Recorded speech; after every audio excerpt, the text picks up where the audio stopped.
Beritakanlah firman, siap sedialah baik atau tidak baik waktunya. Shalom, puji Tuhan, berkat Tuhan kita ada lagi pada renungan firman Allah di hari ini. Nats firman Allah yang menjadi renungan kita bersama di hari ini saya ambil dari 2 Korintus pasal 9 ayat 1 sampai dengan ayatnya yang kelima.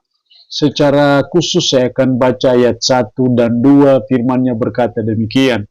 Tentang pelayanan kepada orang-orang kudus tidak perlu lagi aku menuliskannya kepada kamu. Aku telah tahu kerelaan hatimu tentang mana aku megahkan kamu kepada orang-orang Makedonia. Kataku, Akaya sudah siap sedia sejak tahun yang lampau, dan kegiatanmu telah menjadi perangsang bagi banyak orang. Demikian kebenaran firman-Nya di hari ini yang secara khusus mengajar, menasihati kita, memberi sebagai bentuk kebersamaan. Salah satu wujud dari suatu kebersamaan kita, salah satu wujud dari solidaritas kita adalah kita memberi bagi sesama kita. Dan ketika kita ada dalam peringatan 80 tahun kemerdekaan bangsa kita, mari kita mengisi kemerdekaan kita itu dengan memberi sebagai bentuk kebersamaan. Mari kita membangun solidaritas antar sesama, antar suku, antar agama, antar apa saja dalam mewujudkan ataupun mengisi kemerdekaan kita. Karena itu memberi sebagai bentuk kebersamaan itu sesuatu yang sangat penting dalam hidup kita. Dan itulah yang diteladankan, dicontohkan oleh jemaat di Makedonia ketika umat Tuhan yang ada di Yerusalem pada waktu itu sedang mengalami kesulitan. Mereka memberikan bantuan dan itulah bentuk atau wujud kebersamaan.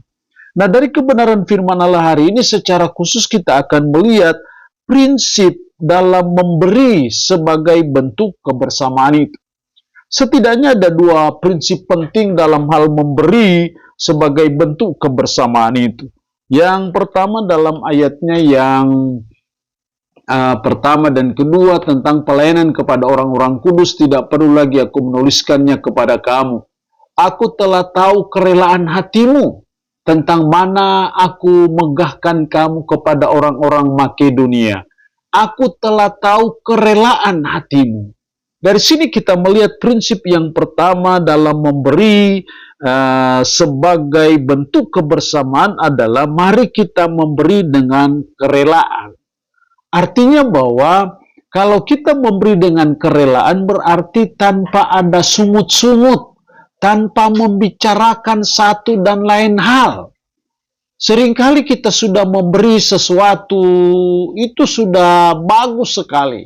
Tapi setelah kita memberi, mungkin koordinator kah, majelis pergi kah, dan akhirnya kita mulai membicarakan pemberian itu menunjukkan bahwa kita tidak ada kerelaan hati dalam memberi. Jadi mari kita belajar dari jemaat Makedonia pada waktu itu. Mereka memberi sebagai bentuk kebersamaan dengan memberi dengan kerelaan. Jadi mereka memberi bukan dengan sungut-sungut. Jadi itu yang sangat penting dalam hidup kita dan saya percaya Tuhan senang kalau kita memberi sebagai bentuk kebersamaan itu dengan selalu memberi dengan kerelaan hati kita. Yang kedua, prinsip yang kedua dalam memberi sebagai bentuk kebersamaan kita dalam ayatnya yang ke-5. Sebab itu aku merasa perlu mendorong saudara-saudara itu untuk berangkat mendahului aku, supaya mereka lebih dahulu mengurus pemberian yang telah kamu janjikan sebelumnya, agar nanti tersedia sebagai bukti kemurahan hati kamu dan bukan sebagai pemberian yang dipaksakan. Agar nanti tersedia sebagai bukti kemurahan hati. Artinya di sini prinsip yang kedua dalam memberi sebagai bentuk kebersamaan adalah yang kedua kita memberi dengan kemurahan hati, tidak dengan keadaan terpaksa, tapi kita memberi dengan kemurahan hati kita. Nah, karena itu kita belajar untuk terus menumbuh kembangkan, memelihara kemurahan hati itu dalam hidup kita. Kemurahan hati artinya bahwa kita murah hati untuk menolong sesama. Kita murah hati untuk memberikan kepada sesama kita.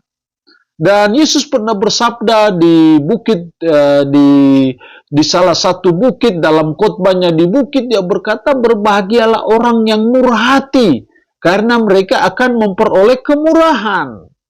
Jadi kemurahan hati dalam memberi itu prinsip yang sangat penting dalam hidup kita, yang terus kita jaga, kita pelihara, dan kita tumbuh kembangkan dalam kehidupan kita sehari-hari. Mari kita belajar untuk selalu murah hati kepada sesama. Artinya murah hati, kita senang membantu sesama, kita senang menolong orang. Apakah itu dalam bentuk uang kah, dalam bentuk materi kah, atau dalam bentuk apapun. Itu sebagai wujud dari kemurahan hati kita, sehingga kita memberi ataupun bagian dari kebersamaan kita antara satu dengan yang lain, kita memberi dengan kemurahan hati. Saya percaya ketika kita memberi dengan kemurahan hati, itu akan berkenan kepada Tuhan. Dan kalau itu berkenan kepada Tuhan, pasti akan mendatangkan berkat Tuhan yang berlimpah dalam kehidupan kita sehari-hari. Kata orang bijak, banyak memberi itu banyak berkat. Kurang memberi itu kurang berkat. Tidak memberi, maka tidak ada berkat. Allah punya firman ini, memberkati kita dengan firman-Nya di hari ini. Amin. Mari kita berdoa. Puji syukur untuk firman-Mu hari ini. Mengajar kami, menasihati kami, memberi sebagai bentuk kebersamaan. Tolonglah supaya kami memberi dengan kerelaan. Tolonglah kami supaya kami memberi dengan kemurahan hati. Roh-Mu yang kudus, tanamkanlah, meteraikanlah firman dalam hati dan pikiran kami. Dan sanggupkan kami untuk bisa memperlakukan firman ini dalam hidup kami sehari-hari. Berkat Tuhan bagi umat-Mu yang mendengarkannya. Dalam nama Tuhan Yesus Kristus kami berdoa. Amin. Shalom. Tuhan berkati kita dengan firman-Nya di hari